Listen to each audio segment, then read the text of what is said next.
Hi, everybody. I told you I'd get back to you after I saw Disclosure Day, Steven Spielberg's new offering, and hopefully his last offering. Hardly know where to begin. I would say, first of all, if you don't know anything about Disclosure and you're just looking for a fun little romp and ride and chase scenes and little alien abduction, it can be a fun film. But if you're looking at it through the eyes of actual disclosure, um, I was very disappointed. I mean, I didn't have any clear expectation about what Steven Spielberg would reveal in this because he actually is an insider and knows quite a bit. But what happened is it was going back to the same old trope over and over that here you have these poor little grays that ended up on Earth, stranded, and humans treated them terribly. And this is true. This did happen. In fact, I will be telling you as we go through this little chat here, where you can go to see some interviews of the real thing, real events that happened and the people that were involved in them, because some of it was really quite extraordinary. So if it had even lived up to the documentary Disclosure, that would have been great. And I know it's Hollywood, it's entertainment, it's a blockbuster, it's global. So it's really only the last 30 minutes that gets down to anything resembling Disclosure. Meanwhile, the movie is a chase scene trying to chase down the only two abductees on the planet. There are only the two.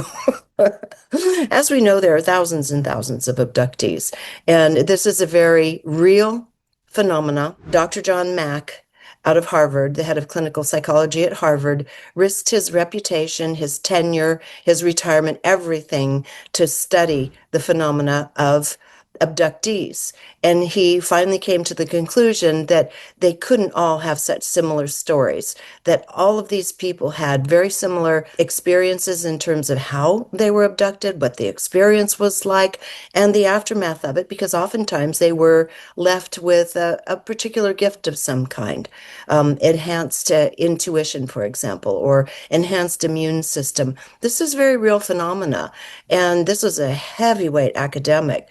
And so he, of course, was ostracized, and they tried to strip him of his tenure at Harvard because he said, nope, there's something to this. So I think the book that he wrote was Passport to the Cosmos was one of them. You can find, just look under Dr. John Mack. He is now deceased. He died under very strange circumstances in London, stepping out in front of a taxi looking the wrong way.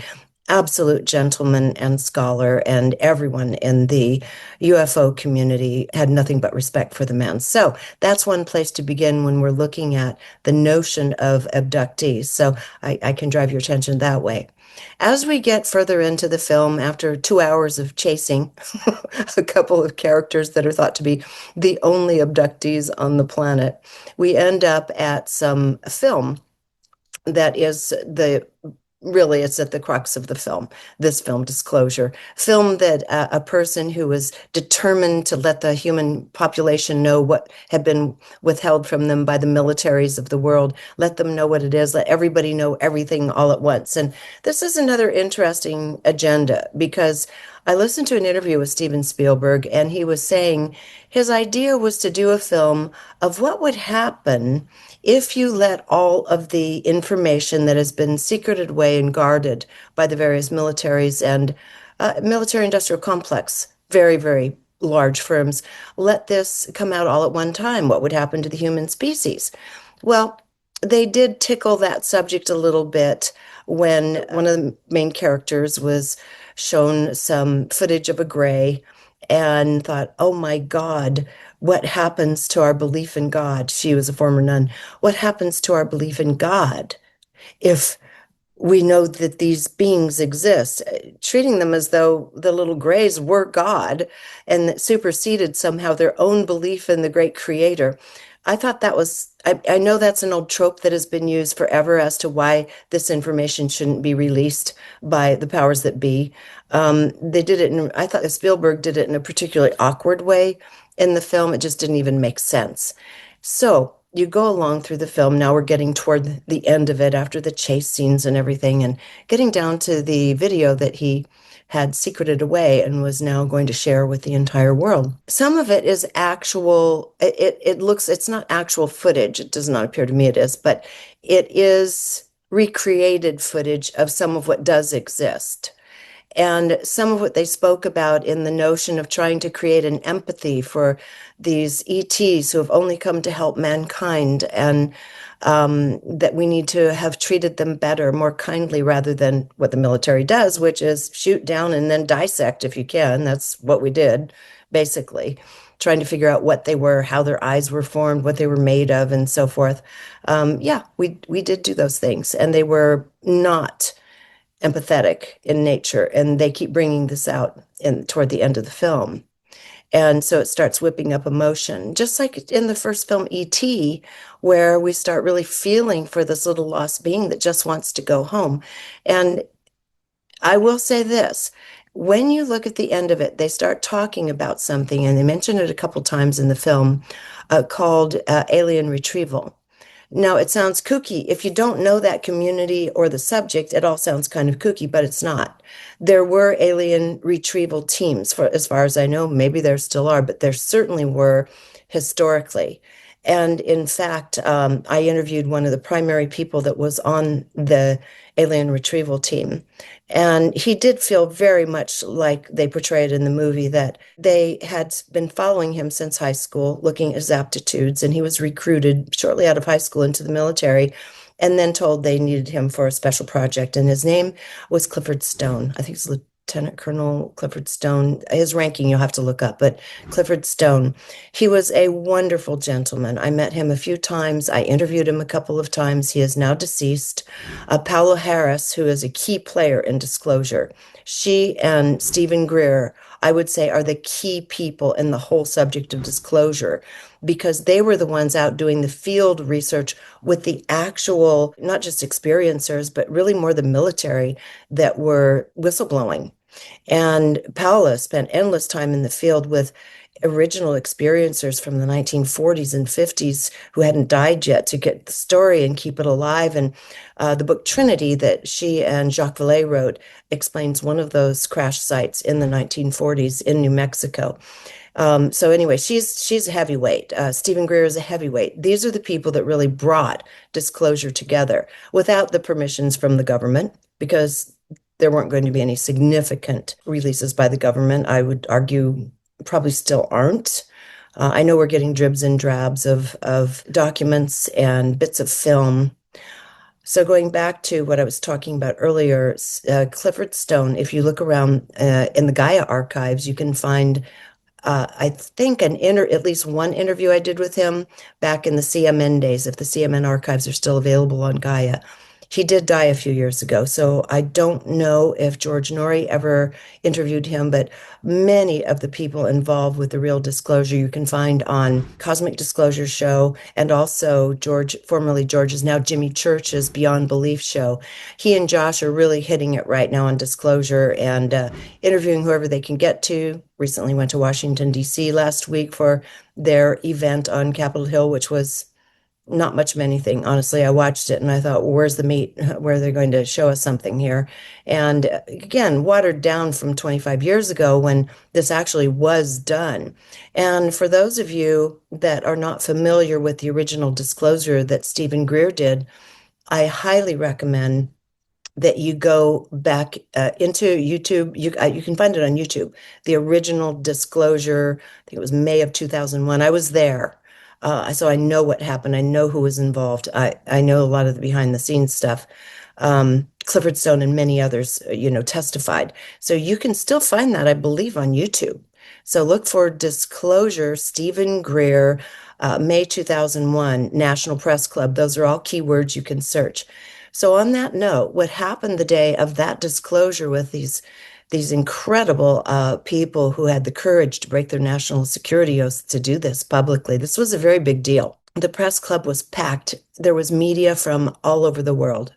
All over the world. It was the second largest event at the Washington, D.C.'s National Press Club in its history. The only event that garnered a larger crowd was Monica Lewinsky's blue dress, for those of you old enough to remember the Clinton days. I won't go into that, but in any event, it was packed because they wanted to know, and Stephen had made it very clear that you're going to hear the real deal here. So media was sent from television stations, documentary teams all over the world. And what happened was it was a live stream, very large live stream audience waiting to log on and actually had logged on. First few minutes went okay, then suddenly everything went black.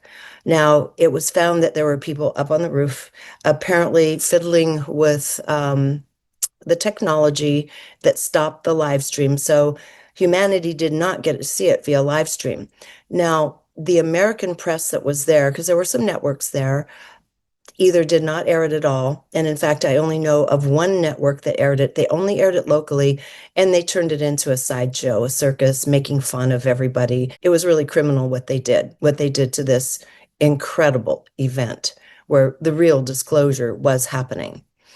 So look for that. Again, Stephen Greer, I believe it was May 2001, and at the National Press Club disclosure. Okay. And then you can watch the testimony for yourself, and you'll see none of this was indicated in this film, none of it at all. Now, the biggest problem I have with the film, besides all of that, is that, as always, a group of extraterrestrials was never mentioned. That's behind everything, always has been for thousands and thousands of years. For those of you who have read the book that Lee Harris and I did, where the Z's and I talk about what controls, who are the control factors, they said there's been interference, and they named some of the groups, and some are pretty well known to any of you who've studied this, who sit at the very top in terms of world structures, monetary systems, religions, etc. And the what you would consider to be the most prominent people in the world are really minions to these other beings. Everybody knows this. They are the ones that are allowing what can and can't be released through the Pentagon, through Hollywood, etc. And of course, that disclosure is never mentioned because that changes things. If people understood it at that level, it actually changes things. It's not some sentimental thing where we have a short gray or a tall gray. I'll get to that in a moment. So there was a time I did an interview on Gaia. It's in the Gaia archives on Open Minds with a man named John Warner IV. His father was a Secretary of Defense, John Warner III. He, I believe, was a four-time senator from Virginia, a very elegant and very highly respected man. He knew his business.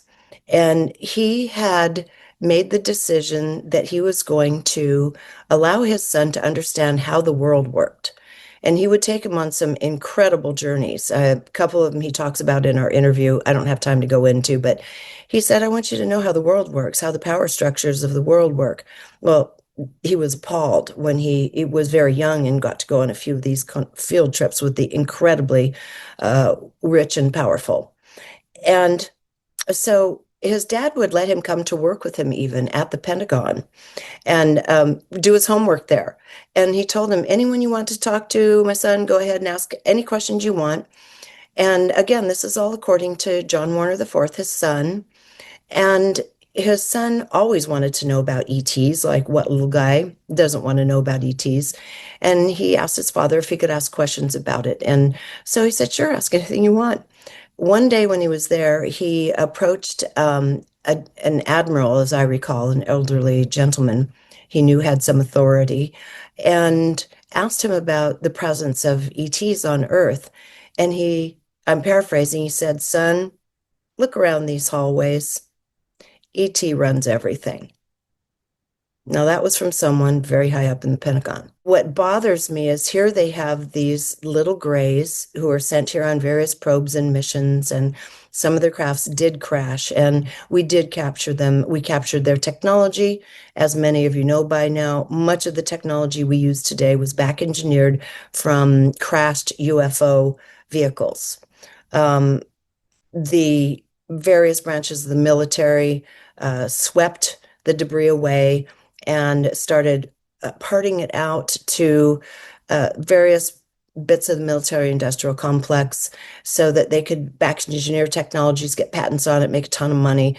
And so we ended up with all kinds of interesting devices, lasers, transistor radios even back then. Lots of technology was gleaned from these crashes. Another place to send you for that, Paula Harris did a lot of work with Lieutenant Colonel Philip Corso. And he was in the Foreign Technologies Division of the Army. And foreign technology means non-earthly. They actually had that division. This was in the early 1960s. He was approached by a higher up to please take on a project. And he said, you will be receiving it soon. So what they sent to him was essentially a filing cabinet with bits and pieces from the Roswell crash. He said, take this to the proper military industrial complex businesses and have them look at it and see what they can make of it and what they can make from it. So that's well documented in his book, The Day After Roswell, which is a wonderful book. There are people who tried to come out and discredit Philip Corso, and they did not succeed. So that's a book you can read and take a good amount of it to the bank. Okay. I mean, it'll give you a lot of good information, good background. Now, I'm giving you like book club lists here. Another place you can go, which is to answer the question, if this stuff happened, how do they cover it up so well? Because the story out of Roswell was, oh no, there was no crash. Those are weather balloons, right? Well, many, many people, again, you can look in the Gaia archives under Roswell, and you're going to see interviews that I've done and other people have done on this topic about what actually happened there. So yes, Roswell did happen. Other crashes happened. Yes, they got the debris. Yes, they back engineered it. And in some cases, they were some of the little ETs, the little grays, were downed with the craft. Corso saw one suspended in a fluid. He'd been dead quite a long time, so they were analyzing them, you know. So that part is true. That's what you're going to see toward the end of the film. And when they talk about crash retrieval, I've already told you, you can go and look up Clifford Stone, my interviews, and anyone else who's done interviews with Clifford Stone. And the thing about it that is very compelling that the movie tried to get across and did somewhat of a good job is Clifford Stone couldn't talk about those events without getting teared up, even all those years later, right up till he died. Whenever he talked about it, and whenever I interviewed him or talked to him about it, he would start crying, basically saying he was, because they brought him on board because they had to have someone that could telepathically communicate with other life forms, and he was able to do that. And when he was relating back and forth with the little being in one of these cases, he could feel that he was trapped and wanted to go home, and there was no way to get there. And it broke his heart. And something in it was so powerful, the transference of feelings between the two and thoughts, that it never left him, which is why he stayed very sentimental and emotional about it right up to his death many decades later. So that part of the film that they're trying to get across, that we need to have compassion to the beings we've done these things to, that is all very true. But again, when you're looking at disclosure, there are many, many kind of beings that the government has been dealing with. Many. There are beings that are inside the earth. There are interdimensional beings. There are many different ET species who have come and gone. And we're talking about mostly third dimensional ET species, because you wouldn't be able to see them and we wouldn't be able to study them if they weren't third dimensional. We have to be able to have them within our range of perception. But there are many more beyond the range of perception that live just slightly off the range. And in fact, I can tell you a couple little just quick stories. I was out doing research in the field with Stephen Greer's group twice, and this was back before disclosure. And the first night, you're asked to close your eyes, meditate, and let them know what you see. And in that kind of situation, my bunny ears go up and I can usually see pretty well. I don't see things walking around in the daytime. I don't see people's auras or anything. But when I am required to see something, it's like that ability comes online. So you're supposed to speak up when you see something. And I remember the first night I said, I am seeing a semi-transparent blue elliptical craft sitting at the edge of some crags. I don't know where it is, but that's what I'm seeing. So, okay, check that.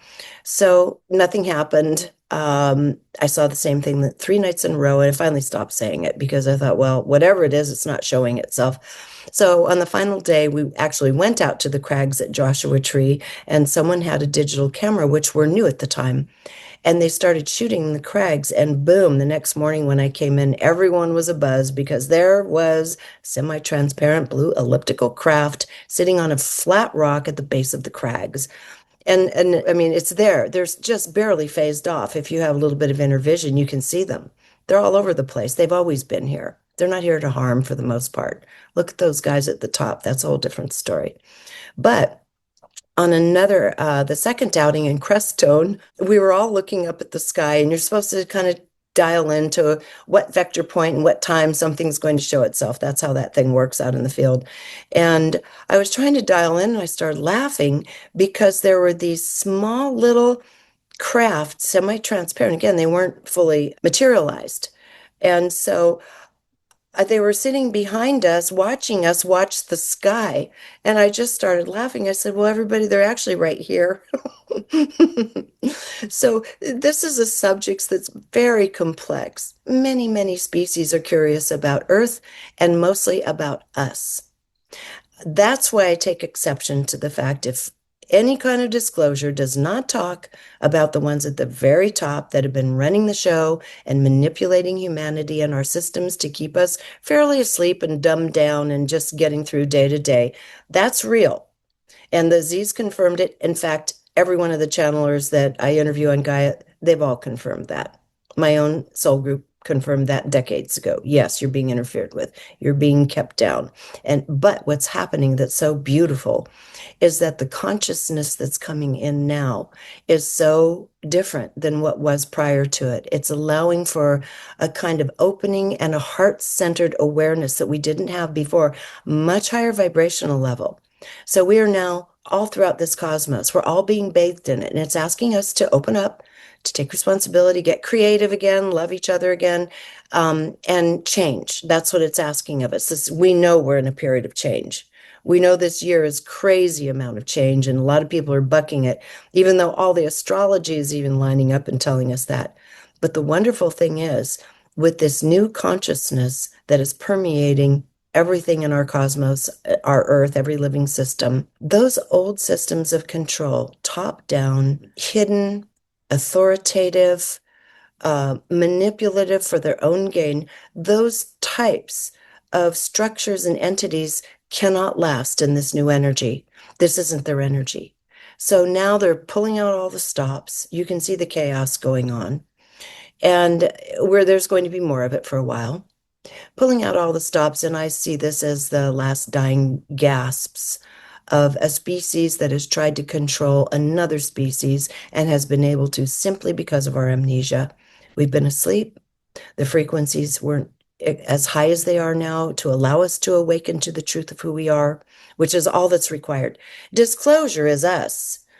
All these beings that are watching us are fascinated with what is going on here because, as the Z's said, this is an incredible species that we live in a dense third dimensional reality, some would argue fourth by now, with these five senses that we're experiencing life through, which most other places don't have this incredible degree of access to feeling and experience to this extent, these senses that we have so finely tuned.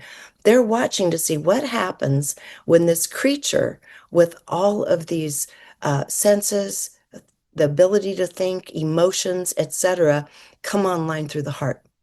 So in a sense, you could say Spielberg was trying to bring that up, saying, this is about compassion and having compassion for these little beings. And I'd say, well, how about if we start with each other? How about if we start with people on Earth and start with our compassion there? Why don't we start with compassion toward ourselves, for that matter? So compassion, empathy, being able to think literally, to be able to sense, feel the way forward through the heart, that is our future. And so, yes, many species have been fascinated with it because, as the Z's said in our book, The Future Human, once we are able to bring that into alignment, that ability to live through the heart into the physical experience of the human, that's the Holy Grail. That's what many, many species throughout the cosmos are looking at and waiting for, because It's an experiment that was unintended, and I could go there, but that's another podcast, which I'll do. We are an unfinished experiment that is in the process of recognizing itself, which is absolutely beautiful. And I don't mean experiment as in someone experimenting on us. It was unintended. It was our own soul's journey, trying to find our way back to our abilities to be able to know, to see, to have all the clairs wide open. That's where we're headed. So in the movie, they show that some of the clairs are open in one of the characters in particular. True. I mean, that is true. That does happen. That's waiting to happen to all of us. So yeah, the movie was a fun little romp. To have the ending with a tall gray entity as really almost a godlike figure with everybody in the world waiting in hush to hear what this gray has to whisper to these two people. Come on. Yeah, it's almost like passed off as some godlike creature. No, not even. There are so many different types of beings on this planet that we can and can't see, and interdimensionally as well. And most of them are here observing. Most of them are not here to manipulate. And in the end, I say the same thing. It's really clear. This is our planet. This is the planet of the human being, the human species. And it's warranted that these other species are watching us because we're special.